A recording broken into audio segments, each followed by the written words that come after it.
Welcome to the Functional and Integrative Medicine Podcast. This podcast is all about exploring root cause medicine, showcasing the power of this approach, and inspiring other medical providers to follow this incredible path. I'm your host, Ginger Allen, and founder of Your Medical Liaison, a medical marketing agency working with medical providers since 2012.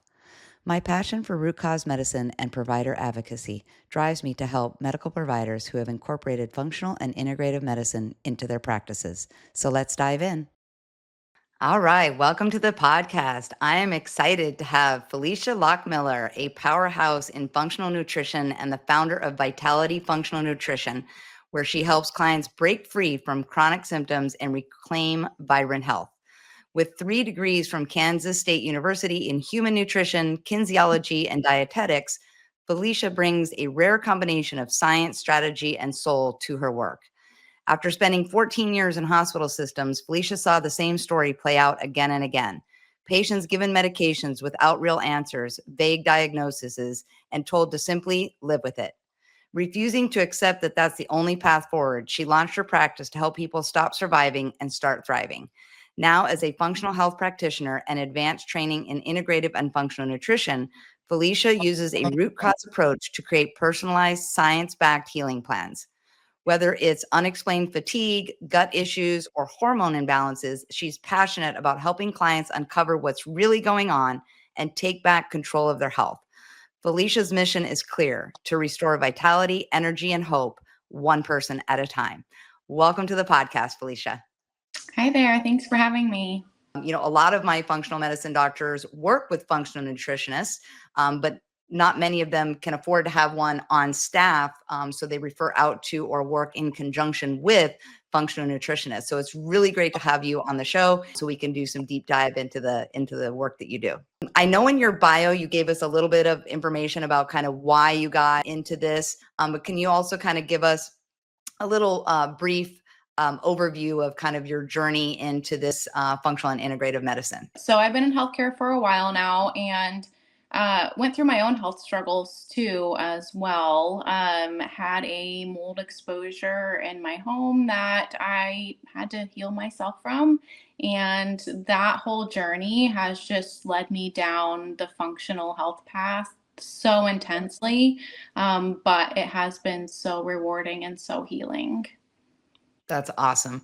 And I think you had mentioned it was a 4-year program that you did in functional nutrition, wasn't it? I did next level functional nutrition's integrative and functional nutrition training. That was, 4 years of very intense training, but I loved every second of it. That's awesome. All right, so let's dive in. As you know, this podcast is for other providers, so we always want to kind of bring anything new or additional information, additional education, additional science for our providers. So let's talk about what are some of the most common root causes you see in your patient population, and how do you address them? Yeah, so I work a lot with people in the gut health space as well as hormones. And the more I went into this, I wasn't expecting this when I started my practice, but I was finding mold exposure to be a significant root cause for many of the people that I was working with. And they had no idea. They had no idea they were being exposed. They had no idea that it caused health issues. It had never been mentioned or addressed by their medical providers. And so for them, and then initially for me, now I see it all the time. So now I'm not surprised by it anymore, but it's often a shock to the people that I work with that it is behind so many of their health issues. And how do you address that once you have identified that it's a mold exposure? Like, what do you do?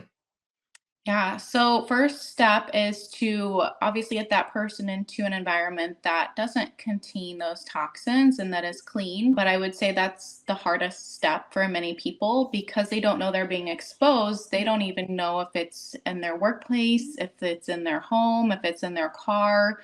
So first and foremost, identifying where they're being exposed. Sometimes we never figure it out. Sometimes we know exactly once we start talking through their home and their home's history and what that looks like and things to evaluate for within their environment. But sometimes we don't find it. Sometimes maybe it's a past exposure, we don't know. But if we feel like we're in a clean environment, then we can start working on detoxification.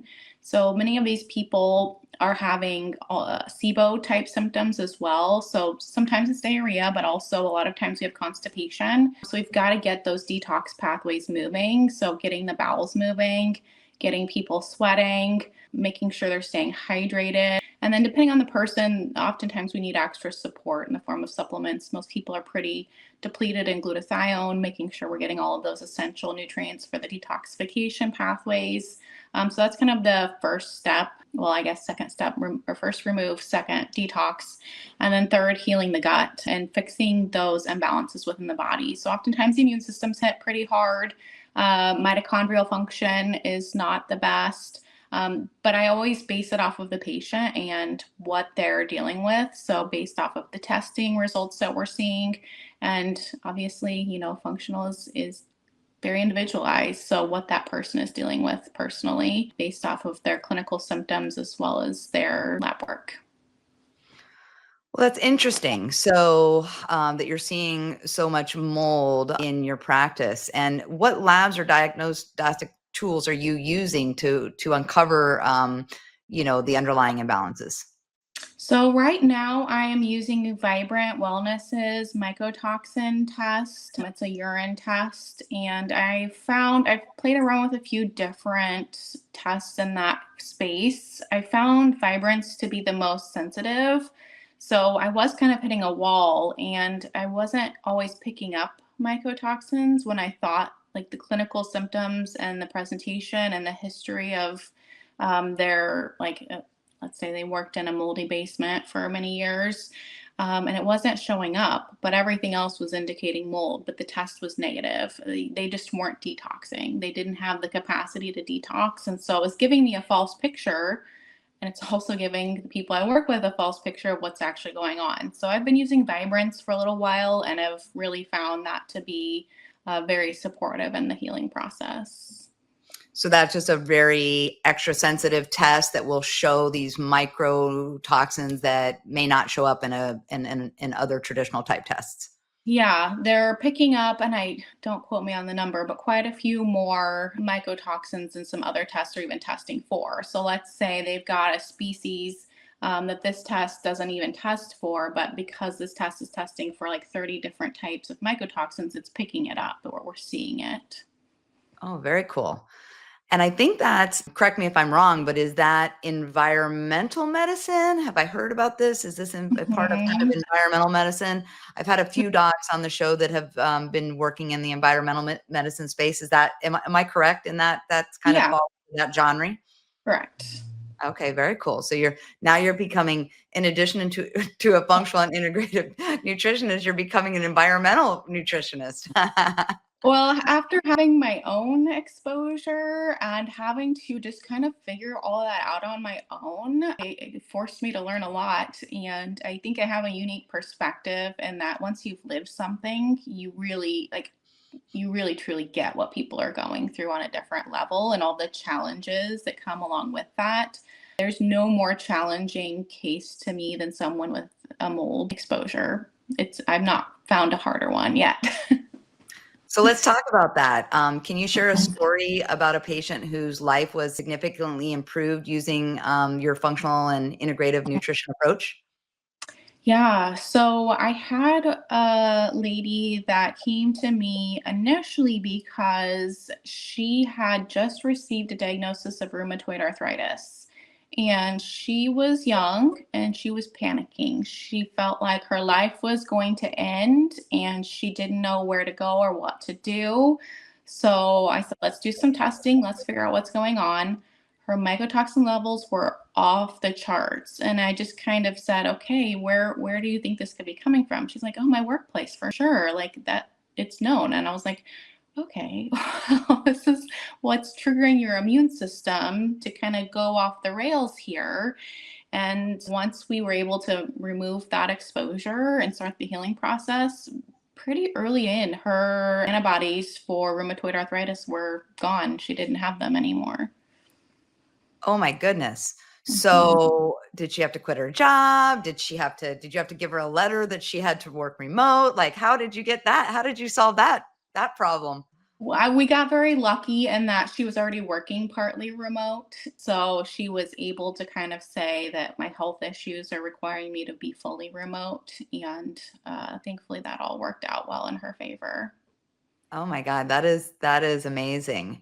Yeah, Hmm. it's interesting because you have these diagnoses, and like you said, in your bio, it's kind of like live with it. And that's what I love about you, functional and integrative medicine providers, is that you're like, no, you don't have to live with it. Let's figure out what's going on and let's try to fix it, right? And we can't always reverse disease, but sometimes we can. And I love that story that you shared, that you actually took a serious medical diagnosis and reversed it for somebody. That's like the best, right? Oh, yes. There's no better feeling for her and for me. I love it. Let's talk about the business a little bit because we all know that, it can be challenging. So what are some of the biggest challenges you have faced in providing functional and integrative nutrition services? I think that part's harder than the actual clinical work itself because they don't always teach you in school the business aspect of everything. And kind of going out on my own right out of getting done with my training was maybe a bold step with some learning curves along the way. But I would say just figuring out how to do a website and show up on social media and all of that has been a little bit of a wild ride and absolutely outside of my comfort zone. Gotcha. So what strategies have helped you so far to kind of build, because I know you're pretty successful at this point. What strategies have helped you? Like, can you give some things that you have found that really work? Yeah, building relationships honestly has been number one for me. It builds trust with people, but it also builds a referral network. And for me, that works so much better because what I'm doing is out of the box of what people really understand. And so if we've got a good referral network and partnership, it works so well. And that good communication between different providers is amazing. And I just find people get so much better when everyone's on the same page and we're taking a team approach and everyone's in it to help that person heal and get better. I love that. I specialize in, physician referral marketing, and I always, talk about that, how important it is to align with other clinicians that need your services, right? Because what you do is very specialized, and not a lot of people do what you do. What advice would you give to other providers who are just beginning their journey in functional and integrative medicine? I would say stay the course. I mean, I will say there's a few times I wanted to quit and give up, and I was like, what am I doing? This is so hard. But it's been so rewarding and so worth it. And I'm grateful to have a very supportive husband who says, keep going, you're doing good work. um, so have a little cheerleader in the background is definitely helpful. But just to stick with it, this field is growing and there is such a need. There's so many people that need this help and this support. They might not know it yet, but they'll find you at some point.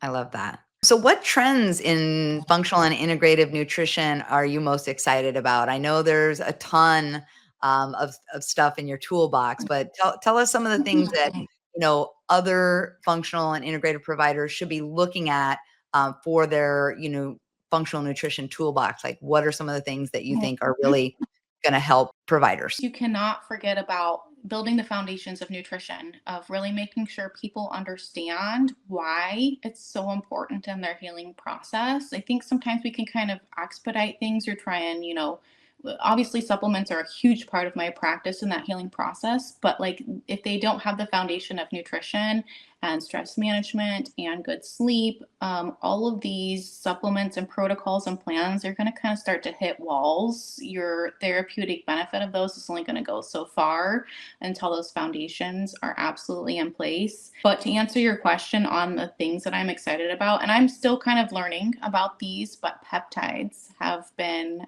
amazing and I absolutely love them. And I am so excited how much attention they're getting because I have used them specifically more on like the gut healing side and the immune support side, but wow, do they work really, really well.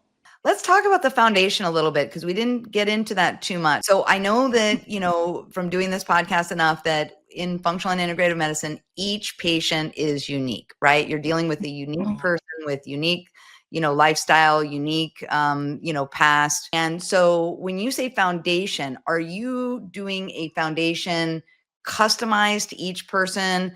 Are you saying, what, I'm a generalist. I believe in everyone should be a vegetarian. I believe in the keto diet. Like, what does foundation mean to you, and how can you assist our other providers that may be listening in setting that nutritional foundation for the patient? That is a great question. So, I really believe in individualized care and that you have to meet people where they're at.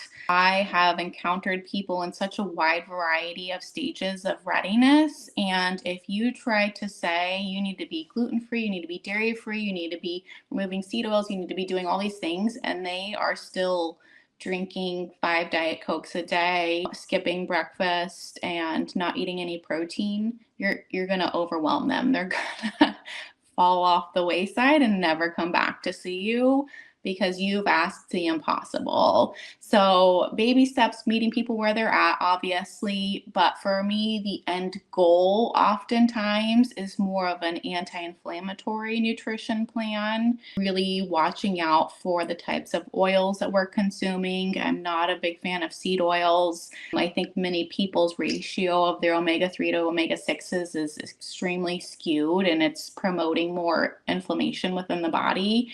And so, anytime we can bring that inflammation in, add a lot more vegetables to the diet. Fiber is my absolute favorite. I love fiber, and most people are not consuming even close to enough fiber in their diet. Focusing on polyphenols in the diet. But again, I can talk all day about these things to people, but if they are still, way over here on the other side of like, I don't even understand why I need this, you're really not going to move the needle at all. So baby steps. Yeah. And when you, so let's talk about, like, are you doing food sensitivity testing with your patients? I don't do a whole lot of food sensitivity testing. And I think part of that is because I've had some negative experiences with clients. And when I know they have leaky gut, I know they have food sensitivities. And so I run the test and they freak out because there's now all of these foods that they eat every day. And they say, "What am I supposed to eat?" And then they are like, "Well, I'm not doing this because there's nothing I can eat." And just focus on healing the body and trying to obviously limit what we see as the common triggers when we have leaky gut. So I do tend to go towards more gluten-free and dairy-free for people, and that also is going to reduce inflammation. But trying to work on healing the gut, in my opinion, is going to really pull down a lot of those food sensitivities as well. Okay.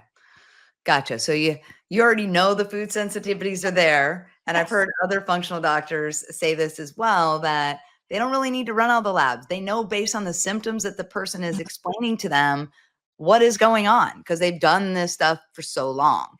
So Mhm. that makes sense. So let's take the person that, is drinking the 5 Diet Cokes a day, not eating breakfast, not really eating protein. What are you, where do you start with somebody like that, for other providers, to give them kind of, hey, from a functional nutritionist point of view, here's how I would address that and start with this type of person. Yeah, for me, first and foremost, the Diet Coke. That's got to go. We got to figure out an alternative. My big rule of thumb is that you don't remove something without having something else to put in its place. People cannot really just cold turkey things very often. And we know things like artificial sweeteners and diet sodas are addictive. And we have to acknowledge that as part of what we're asking people to do and pull away something that they are likely addicted to and find other ways for them to kind of manage those cravings and so on and so forth. But most foundational is going to be education. You have to have them have a greater understanding of how this is affecting their body and why it's important in their healing journey that they take this big step of removing something that is part of their everyday life. I love that you shared it's important to make sure you replace it with something else. Because I will tell you, as a recovering alcoholic who loves to go out and party, when I go out, I have to have a soda cranberry in my hand at all times. Mhm. And it's because everybody else is drinking vodka and beer and, martinis and all this stuff. And if I don't have that, I feel like I'm missing out. It's not the alcohol that Mhm. I miss, but having that beverage in my hand is super important. So I love that you shared that because if you just tell somebody, okay, yeah, you got to stop the Diet Coke, they're like, yeah, okay. And what am I supposed to drink? Water? Like nobody wants that answer, right? Nobody. Um, right. So you're finding something, maybe a healthier thing like maybe soda, sparkling water or soda and cranberry, something that's more nutritional to substitute for that Diet Coke. Yeah, and it's a trial and error process. I just give them a list of things that I think might be supportive based off of what they say. Like, is it the caffeine that you're addicted to? Do you feel like it's the bubbly flavor? Like, is it the taste? Like, what part of this feels like I can't live without? Sometimes they have an answer, sometimes they don't. So I'll just say, like, here's your list of alternatives. Let's try a few of these and see what you think. And this is a trial and error. Like, you might not like it, but let's see what you think might be a good fit for you and use that as part of that transition. I love that. I love that. And then on the food side of that, person's not eating protein. How Mhm. are you encouraging them to then I'm a big I've been, intermittent fasting probably my whole life just because that's who I am. I'm just not one of those people that gets up and eats in the morning. But then when I start hitting 1 o'clock and I'm like, okay, now I need to eat. I know I need to be putting that protein in. So how do you encourage your patients and, how are Mhm. you getting them to put that protein in when it needs to be? I always start with the first meal of the day. Obviously, that's going to be really important in blood sugar regulation for people is getting some good protein in. When we're breaking that fast, we want really good blood sugar regulation. And I will say most people aren't craving protein first thing in the day either. So it's where I see people really missing the boat on getting enough in. So that's where I tend to put my focus first. Most people are eating protein at dinner. Lunch is hit and miss sometimes. So at breakfast or that first meal is really the one where people tend to struggle.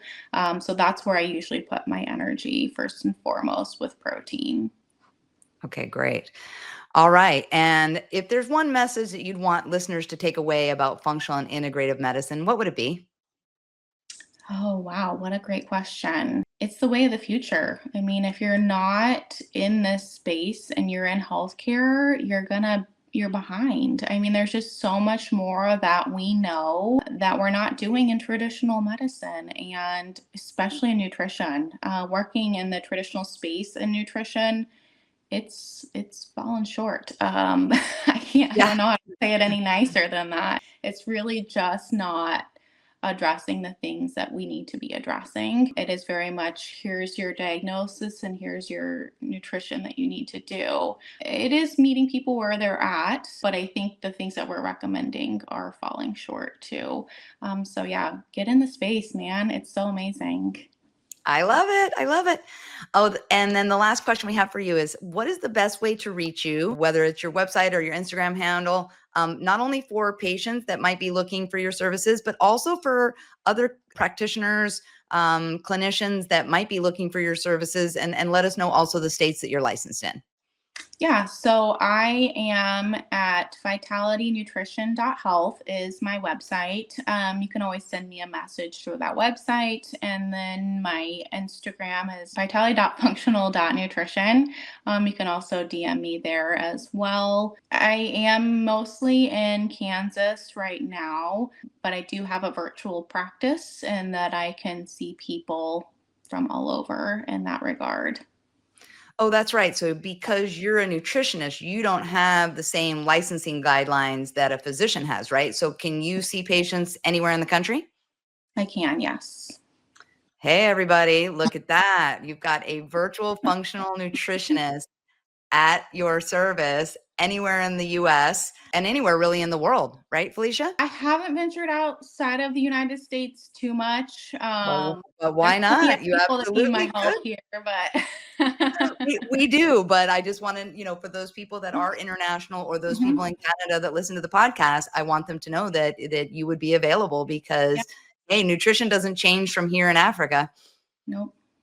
All right. Well, thank you so much for being on the show. It's been a pleasure, and I'm really happy that I finally got a functional nutritionist on the podcast. So thanks again for taking the time out of your busy clinic to Yes, spend with us thanks so much today. for All right. Have a great day. Thanks, Ginger. You too.